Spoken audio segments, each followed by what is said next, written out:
ఒత్తిడి సామర్థ్యాన్ని నిర్వర్తించే, ఓవర్‌కమ్ చేసే, వాటిని అధిగమించే నేర్పరితనాన్ని ప్రతి ఒక్కరూ నేర్చుకోవాల్సిన అవసరం ఉంది ఈ రోజుల్లో. ఎంచేతంటే ఒక ప్రైమరీ స్థాయి విద్యార్థి నుంచి, లేదంటే అంతకుముందు స్థాయి నుంచి కూడా వృద్ధాప్యం వరకు కూడా ప్రతి వ్యక్తి కూడా ఒత్తిడి ఎదుర్కోవడం అనేది మనం చూస్తున్నాం. ప్రతి దశలో కూడా ప్రతి ఒక్కళ్ళు కూడా ఒత్తిడి, ఒత్తిడి, ఒత్తిడి మాట మనం వింటూ ఉన్నాం. ఒక ఆఫీస్‌కి వెళ్ళే వ్యక్తి ఒత్తిడి, ఒక స్కూల్‌కి వెళ్ళే వ్యక్తికి ఒత్తిడి, పరీక్షకి ప్రిపేర్ అయ్యేటప్పుడు ఒత్తిడి, ఏదైనా పని చేయాల్సి వచ్చినప్పుడు ఒత్తిడి. జీవితంలో అనివార్యంగా ఒక ఒత్తిడి అనే మాట మనం అందరి జీవితాల్లో వింటూ ఉన్నాం. ఎందుకు ఈ ఒత్తిడి? ఎందుకు ఇలాంటి పరిస్థితి మనకి క్రియేట్ అయింది అంటే, ప్రధానంగా ఒక మన ఆత్మగౌరవాన్ని ఒక పక్కన, వస్తున్న ఆధునిక సౌకర్యాలను ఒక పక్కన పెట్టినట్లయితే, మన ఆత్మగౌరవాన్ని పక్కన పెట్టి ఆధునిక సౌకర్యాల వైపు మనం మొగ్గు చూడడమే ప్రధాన కారణంగా కనిపిస్తుంది. ఇంచేతంటే ఆత్మగౌరవం ఒకటి చెప్తుంది, సౌకర్యం మరొకటి చెప్తుంది. మన మనసు దాని వైపుకే వెళ్ళిపోతూ ఉంటుంది. ఆత్మగౌరవాన్ని పక్కన పెట్టేస్తూ ఉంటుంది. ఉదాహరణకు ఒక ఆఫీస్‌కి వెళ్ళాలి, 9:30కి బయలుదేరితే 10 గంటలకి చేరగలం అనుకున్నట్లయితే, యంత్రం ఏం చెప్తుందంటే, పర్వాలేదు మనం కిలోమీటర్లు పెంచి ఒక అరగంటలో చేరేది ఒక 25 నిమిషాల్లో లేదా 20 నిమిషాల్లోనే చేరగలమని చెప్తుంది. అప్పుడేమో ఆత్మగౌరవం స్థాయి పక్కకి పోతుంది. ఆత్మగౌరవం ఒక సమయం చెప్తుంది. ముందు బయలుదేరు, సమయానికి చేరు, ప్రశాంతతగా వెళ్ళు అని చెప్తుంది. కానీ ఈ యంత్రం ఇంకోటి చెప్తుంది. దాన్నే పాటించడం జరుగుతుంది. ఆ మధ్యలో దారి వెళ్ళో సజావుగా ఉంటే సరే, లేకపోతే ట్రాఫిక్ జామ్ అయితే ఒత్తిడొస్తుంది. లేదంటే బండికి ఏదైనా రిపేర్ వస్తే ఒత్తిడి క్రియేట్ అవుతుంది. ఏ ఇబ్బంది వచ్చినా కూడా తప్పనిసరిగా క్రియేట్ అవుతుంది. ఇవన్నీ పరిగణలో తీసుకునే ఆత్మగౌరవం ఒక సలహా ఇస్తుంది, ఒక సందేశం ఇస్తుంది. దాన్ని పక్కన పెట్టి యంత్రానికి ప్రాముఖ్యత ఇవ్వడం ద్వారా ఒత్తిడి క్రియేట్ అవుతుంది. అలాగే అనేక సన్నివేశాల్లో, ఉదాహరణ ఒక సెల్‌ని నిరంతరం చూడకూడదు, ప్రతి క్షణం కూడా చూడకూడదు. కొన్ని సమయాలు పెట్టుకొని మనం చూద్దామని నిర్ణయం తీసుకుంటాం. మన ఆత్మగౌరవ స్థాయి తక్కువ ఉండడం కారణంగా దాన్ని పక్కన పెట్టి, దాన్ని మనం ఎక్కువగా చూడడం జరుగుతూ ఉంటుంది. అంటే మన ఆత్మగౌరవాన్ని పక్కన పెట్టేస్తున్నాం. మన ఆత్మగౌరవం లెక్క చేయటంలా. Self respect పక్కైపోతుంది. అంటే ఈ యంత్ర సముదాయం ఏదైతే ఉందో, మన చుట్టూ ఉన్నటువంటి యంత్ర సముదాయం ఏదైతే ఉందో, మనం ఆత్మగౌరవం కన్నా వాటికే ఎక్కువ ప్రాముఖ్యతనిస్తాం. ఆ ఇస్తున్న కారణంగా ఆత్మగౌరవ స్థాయి ఎప్పుడైతే పడిపోతూ ఉందో, ఒత్తిడికి అది మూల కారణం అవుతూ ఉంది. ప్రతి క్షణం కూడా దీన్ని లెక్క చేయని పరిస్థితిలో ముందుకెళ్ళటం ద్వారా, మళ్ళీ దీని దగ్గరికి మన సలహా కోసం వచ్చినప్పుడు ఆ ఆత్మగౌరవం ఇబ్బంది పడే అవకాశం ఉంటుంది. తను సహాయం చేయలేని పరిస్థితి ఉంటుంది. అప్పుడు ఒత్తిడిని ఎదుర్కోవాల్సి వస్తుంది. అప్పుడు మనసుకు తోచని స్థితి ఏర్పడుతుంది, పరిస్థితి ఏర్పడుతుంది. అంటే యంత్రాలను అనేది మన సౌకర్యాల కోసం మనం తయారు చేసుకున్నవి, మనం ఇన్వెంట్ చేసుకున్నవి, వాటిని ఆ స్థితిలోనే ఉంచడానికి మనం ప్రయత్నం చేయాలి తప్ప, మన ఆత్మగౌరవ స్థాయిని తగ్గించి దాన్ని పెంచుకునే పరిస్థితి ఎట్టి పరిస్థితుల్లో చేయకూడదు. మన ఆత్మగౌరవం ఏం చెప్తుందో దాన్ని మనం పాటించగలిగితే మనకి ప్రశాంతమైన వాతావరణం ఉంటుంది. ఒత్తిడి అనే పరిస్థితే ఉండదు. మన ఆత్మగౌరవం ఏం చెప్తుంది, ఆత్మజ్ఞానం ఏం చెప్తుంది, మనం నేర్చుకుంటే అనుభవ జ్ఞానం ఏం చెప్తుంది, ఇవన్నీ పక్కన పెట్టినప్పుడు మాత్రమే మనకి ఒత్తిడి క్రియేట్ అవుతుంది. ఒత్తిడి క్రియేట్ అయిన తర్వాత మనం ఏం చేయలేని పరిస్థితి వస్తుంది. చాలా ఇబ్బందికరమైనటువంటి అనాలోచితమైన పనులు చేయాల్సిన పరిస్థితి వస్తుంది. అసలు ఆలోచన తోచదు, సలహా కోసం పరిగెట్టాల్సి వస్తుంది. అదొక కంగారు పరిస్థితి, అయోమయ పరిస్థితి.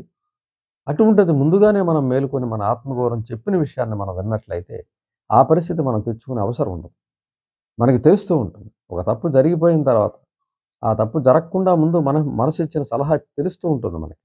మన ఆత్మగౌరవం చెప్పినటువంటి సలహా తెలుస్తూ ఉంటుంది. మన అనుభవ జ్ఞానం ఇచ్చినటువంటి సలహా తెలుస్తూ ఉంటుంది. కానీ దాన్ని పక్కన పెడతాం.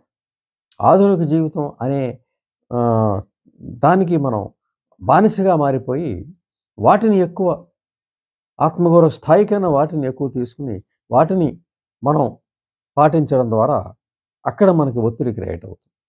ఇందాక చెప్పుకున్నాం, సమయానికి బయలుదేరడం విషయంలో వాటికి ప్రాముఖ్యత, ఆత్మగౌరవాన్ని పక్కన పెట్టి ముందు బయలుదేరమంటే లేదు, నాకు అంత సమయం అవసరం లేదు, నేను వేగంగా వెళ్ళిపోతానని ఆ విధంగా వెళ్ళటం ద్వారా ఒత్తిడి క్రియేట్ కావచ్చు. ఒక పని చేద్దాం అనుకున్న సమయానికి లేదు నా దగ్గర ఇంకో కంప్యూటర్ ఉంది, లేదంటే మరొకటి ఉంది, ఇంకా చేసేయగలననే ఆత్మగౌరవం స్థాయి ఒకటి చెప్తే తను వేరే దానికి ఏదో రిపేర్ రావటం. అక్కడి నుంచి ఒత్తిడి క్రియేట్ అవ్వడం. దాని రిపేర్ కోసం బయటికెళ్ళటం. వాడు సెలవు పెట్టడం. ఇక ఒత్తిడి అలా క్రియేట్ అవుతుంది. అంచేత ఒత్తిడి లేని స్థితి నుంచి మనము సౌకర్యవంతమైన జీవితం కోసం కనిపెట్టిన వస్తు ప్రపంచంలోకి వచ్చిన తర్వాత ఆత్మగౌరవ స్థాయిలో ప్రశాంతంగా బతికిన మనము ఇప్పుడు ఈ వస్తు ప్రపంచంలోకి వచ్చిన తర్వాత సౌకర్యాల కోసం మన ఆత్మగౌరవాన్ని తాకట్టు పెట్టడం ద్వారా, పక్కన పెట్టేయడం ద్వారా ఈ ఒత్తిడి క్రియేట్ అవుతుంది. ఈ ఒత్తిడి భరించలేని స్థాయి కూడా వస్తూ ఉంటుంది. ఏం చేయాలని తోచని పరిస్థితి వస్తూ ఉంటుంది. ఓవర్కమ్ చేయలేని పరిస్థితి కూడా వస్తూ ఉంటుంది. మరి ఆ పరిస్థితిని క్రియేట్ చేయకుండానే మన ఆత్మగౌరవ స్థాయిని మనం ఖచ్చితంగా పాటించి తీరాలి. ఆత్మగౌరవం ఏం చెప్తోంది? సెల్ఫ్ రెస్పెక్ట్ ఏం చెప్తోంది? అనుభవ జ్ఞానం ఏం చెప్తోంది? ఆత్మజ్ఞానం ఏం చెప్తోంది? ఇవన్నీ కూడా ఆలోచించాలి. ఇవన్నీ కూడా నోట్ చేసుకోవాలి. ఇవన్నీ కూడా పాటించాలని ఒక నిర్ణయం తీసుకోవాలి. ఎప్పుడైతే వీటిని పాటిస్తూ ఉంటావో నీ మీద యంత్రాలు పెత్తనాలు చేయలేవు. నువ్వు నడిపే వాహనం దగ్గర నుంచి, నువ్వు తిప్పే మొబైల్ దగ్గర నుంచి ఏది కూడా నీ మీద పెత్తనం చేయలేదు. అవి పెత్తనం చేయకపోతే నీకు ఒత్తిడే లేదు. ప్రశాంతమైన జీవితాన్ని నువ్వు నడపగలుగుతావు. ఈ మాట వింటే, నీ మనసు మాట వింటే, నీ అనుభవ జ్ఞానం మాట వింటే, నీ సెల్ఫ్ రెస్పెక్ట్ను నిలబెట్టుకునే ఒక తీవ్రమైనటువంటి ఖచ్చితమైన నిర్ణయం తీసుకుంటే అవన్నీ ఏం చేయలేవు. అంచేత ఇక్కడ మనం ప్రధానంగా గమనించవలసింది మన సెల్ఫ్ రెస్పెక్ట్ని మనం ఎట్టి పరిస్థితుల్లోనూ కోల్పోకుండా మనం చుట్టుపక్కల అన్నిటినీ కూడా మన అదుపులో ఉంచుకునే పరిస్థితి మనం చేసుకోగలిగితే, మన అనుభవ జ్ఞానం చెప్పింది మనం పాటించగలిగితే, దాన్ని పక్కన మనకన్నా యంత్రం ఎక్కువ అనుకున్నప్పుడే సమస్య వస్తుంది. ఏ కంప్యూటర్ కాదు, ఏది కూడా మనకన్నా ఎక్కువ కాదు, ఏ మొబైల్ కాదు, మనం కనిపెట్టిన ఏ వస్తువు మనకన్నా గొప్పది కాదు, ఖచ్చితంగా కాదు. కానీ మనం గొప్పదని భావించినప్పుడు మాత్రమే దానికి మనం బానిసతం, మన ఆత్మగౌరవాన్ని పక్కన పెడతాం, దాని మీద ఆధారపడతాం. అప్పుడు ఒత్తిడి క్రియేట్ అవుతుంది. దాని నుంచే ఒత్తిడి క్రియేట్ అవుతుంది.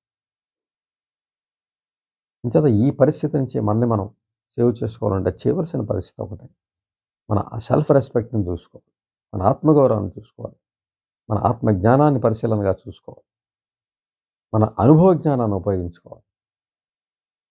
ఆ అనుభవ జ్ఞానాన్ని పెంచే పుస్తకాలు చదివి మరింత అనుభవ జ్ఞానాన్ని పెంచుకోవాలి. ఇవన్నీ కూడా మనం చేసినట్లయితే తప్పనిసరిగా మనకి యంత్రాలన్నీ మన అదుపులో ఉంటాయి. ఒత్తిడి మన అదుపులో ఉంటుంది.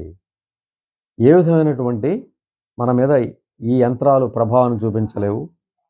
మారుతున్న కాలం మన మీద ప్రభావం చూపించలేదు. మనకు అనుకూలంగానే వాటన్నిటిని కూడా మలుచుకునే అవకాశం మనకుంటుంది. కాబట్టి ఎట్టి పరిస్థితుల్లో కూడా ఆత్మగౌరవాన్ని కాపాడుకుంటూ, అనుభవ జ్ఞానాన్ని ఉపయోగించుకుంటూ, దాన్ని ప్రాథమికంగా తల మీద పెట్టుకుని, యంత్రాలు కాదు తల మీద పెట్టుకోవాల్సింది. అవన్నీ మనకు ఉపయోగపడేవి మాత్రమే. వాటి ఉపయోగం తీసి పక్కన పెడతాం తర్వాత. దాన్ని ఒళ్ళో పెట్టుకుని, దాన్ని ఎత్తిన పెట్టుకుని మనం చూడనవసరం లేదు. కత్తి కూరలు తరిగినప్పుడు మనకు ఉపయోగపడుతుంది. అంతవరకే దాని ఉపయోగం. దాని కూరలు తరిగి దాన్ని పక్కన పెడతాం. అది దొరకపోతే కూర రాదు. అంత మాత్రం చేత అది దాని మీద నెత్తి మీద పెట్టుకుని పక్కలో పడుకోవాలి. దానికి ఆ స్థితిలో ఉంచగలుగుతాం. అలాగే ఈ యంత్రాలన్నింటినీ కూడా వాటి ఎంతవరకు ఉపయోగం చూసుకుని వాటిని ఆ ఉపయోగంతో పక్కన పెట్టేయాలంతే. దానికి కూడా మనం ఆత్మగౌరవం తాకట్టు పెట్టి, మన మనసును తాకట్టు, మన అనుభవ జ్ఞానాన్ని పక్కన పెట్టి ఇవన్నీ చేసుకుంటుంటే తప్పనిసరిగా ఒత్తిడి క్రియేట్ అవుతుంది. దాని నుంచి జీవితం అస్తవ్యస్తం అవుతుంది. ఇబ్బందికర పరిస్థితి వస్తుంది. అంచేత ఒత్తిడిని జయించాలి అన్నట్లయితే మార్గం ఏమిటంటే ఆత్మగౌరవాన్ని ఎట్టి పరిస్థితుల్లో మనం కోల్పోకుండా ఉన్నట్లయితే, అనుభవ జ్ఞానాన్ని మనం తీసి పక్కన పెట్టకుండా ఉండగలిగినట్లయితే తప్పనిసరిగా మనం ఒత్తిడిని జయించవచ్చు.